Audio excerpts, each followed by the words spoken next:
Welcome back to another exciting day in Guatemala. So last you guys saw me, I was spending some time at that lovely hostel, Casa Lobo, and literally I had 3 days there, and that was all I did was just chill there and hang out because it was so beautiful and so quiet and just peaceful and like everything that I needed to just like refresh. So now I'm in the city center of San Pedro, and it has already been quite a day, guys. Started by packing all my stuff up, and then I needed to take a tuk-tuk. And you guys know what happened last time I took a tuk-tuk. I got scammed. But fool me once, shame on you. I am not gonna get scammed again. I go to the road, flag down a tuk-tuk. I say in my best Spanish, necesito ir a Hostel Corazon San Pedro. He goes, sí, and like motions me to get in.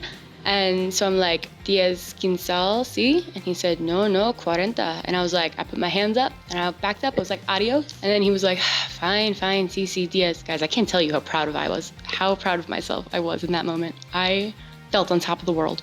And then we drive a little bit, and then this lady and her child and their golden lab asked to get in the tuk-tuk. I was like, get on in here, like, let's go. And the dog had its head on my shoulder the entire ride. It was magical. She kept trying to tell it to be like, no, like, get off. But I'm like, this is everything I ever could have wanted. And so I made it here for only Diaz Sal and checked in. And the guy here spoke zero English, completely zero, which is fine. So I got Google Translate, and that has been massively helpful. He was like, oh, like 3 nights, like 300 quetzales. And I was like, no, I have 2 nights booked, and I have like the booking.com thing to prove it, showing him that. And he's just like, no, I have on this board. He's not saying this, he's saying this over Google Translate. Like, no, I have it on this board that you're supposed to be here for 3 nights. And I was like, no, I have my confirmation right here. I have 2 because I have another place booked. And I really don't want to stay here for more than 2 nights. But everything was booked this week. I did not understand that I was supposed to book far in advance for Holy Week because everything is booked up. There were plenty of places here that I could afford, but they were just all taken by the time that I booked because I always book last minute. My bad. I only want to be here for 2 nights and I had to pay in cash, and as you guys know, I have a very limited amount of cash because I can't use the ATMs here. After like 20 minutes of going back and forth, and he's on like the phone with somebody else saying like she has like 3 nights here, and I was like, I have 2 nights here, and I'm like, why is this such a problem? Let me be here for 2 nights. Like, why does it have to be there? I will leave right now and not give you any money. Watch me care. Eventually the person on the phone said, oh yeah, like 2 nights, that's fine. I'm like, I don't know why this was such a problem in the first place. I got checked in, I'm here. The internet. Oh, it's bad. The upload is 0.27, and that's really, really bad for an editor. But here we go.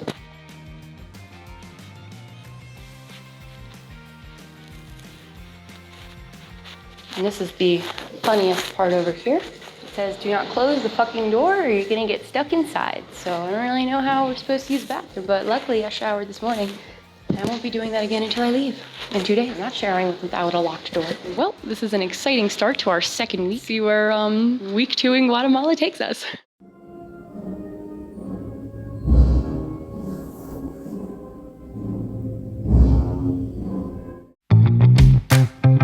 To start the day off on the right foot, I got ready and left that hostel as soon as I could and headed down the fairly steep hill to the main street in San Pedro. This is where all the main restaurants and shops are with great views of the lake and has some places where I absolutely love to get coffee. It's also where the dock is that has the boats that will get you all around the lake. So this morning started out pretty interesting. Of course there's a child in the background.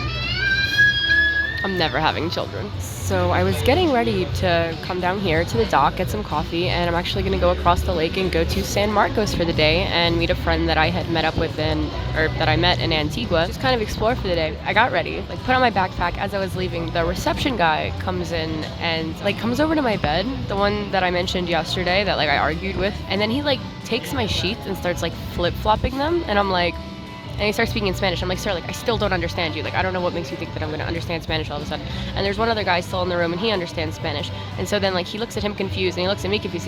He's looking for his house key. And I'm like, why would his house key be in my sheets? And so then, like, he's just trying to, like, say this to me. And I'm like, sir, there's no key of yours in my sheets. And then so after, like, a few more things that he said, the other guy just kept looking at him weirdly, and then he left.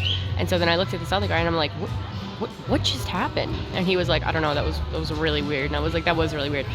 I don't think I want to stay there tonight. But I couldn't really find anything else. But I'm going to San Marcos today. So I'm just going to let the universe take this one. I walked down to the dock and was approached by a guide that led me to the boat that I needed to be on. Super easy. The local price is 10Q, but if you're a tourist, expect to pay 20Q. So I got here so much faster than I thought. I just like jumped on the boat and immediately we started going. So that's in my best favor because I don't do good sitting on boats.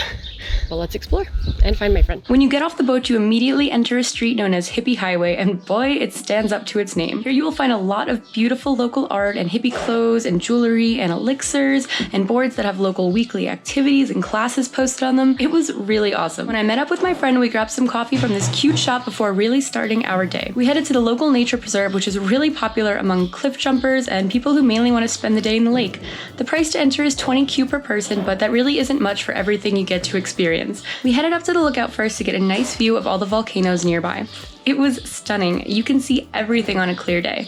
Then we walked to the lower part of the park and came across the famous trampoline cliff jumping spot. We decided to circle back later.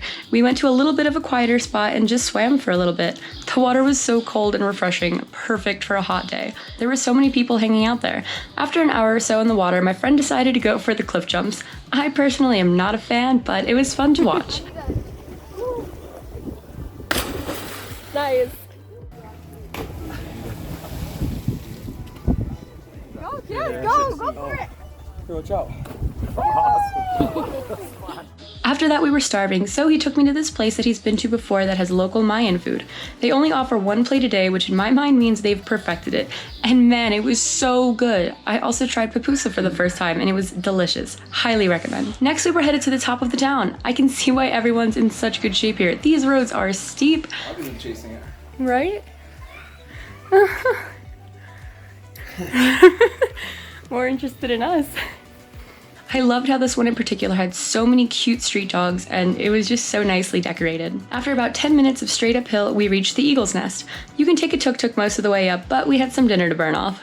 The Eagle's Nest is kind of like a wellness resort. You can stay there, and they have a bunch of classes for like yoga and meditation, but we were just here visiting to check it out. We also heard there was a party that night. We did some yoga on our own while taking in the beautiful views and just watched the sunset while waiting for the party to start. It was the day before Easter though, so we weren't really sure how busy it was going to get. We were supposed to pay 100 Q for the bracelet, but we wanted to wait and see if it would really get better before doing so, and by 7:30, there really wasn't even a single person on the dance floor, so we decided to head back into town, which was also incredibly quiet. Do you want a photo? Yeah. We grabbed some yummy sushi and a Buddha bowl from this place called Dragon Moon Temple, and then some snacks from the store. I tried this delicious organic chocolate and was not disappointed. By then I had missed the last ferry back to San Pedro, so my friend let me stay at his Airbnb on the couch. Good morning. That is all manifesting a place to sleep when you don't want to stay at your hostel. There's some chickens. They're not the ones barking. I see you. Let's go find some breakfast. I wound up going to the same local coffee shop that I went to yesterday morning because it was so good before heading back to the dock. All right, well, that was a super nice double latte for like $2. But now we're gonna get back on the boat, head back to San Pedro, and move me from that creepy hostel to Mr. Mullet's party hostel. It was another 20 Q to get back to San Pedro and another beautiful ride.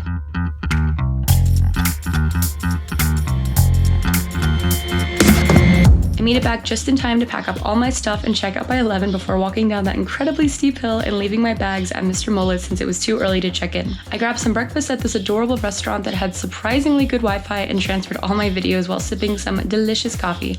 I headed back to the bar at the hostel around 1 p.m. Have you ever seen Gatorade in a glass bottle before? What? I'm just gonna sneak out of my room real quick. No one's gonna hear me.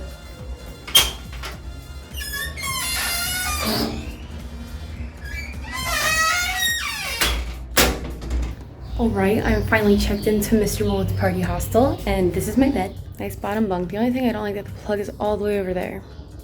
But it's fine, look how big these lockers are. Massive. And there's only 4 beds, so it shouldn't be that bad, and it's quite far from like the actual bar in case I wanted to get rest or something. I guess the next part of my adventure begins. So thank you guys for joining me on this part of my Guatemala trip, and I will catch y'all on the next one.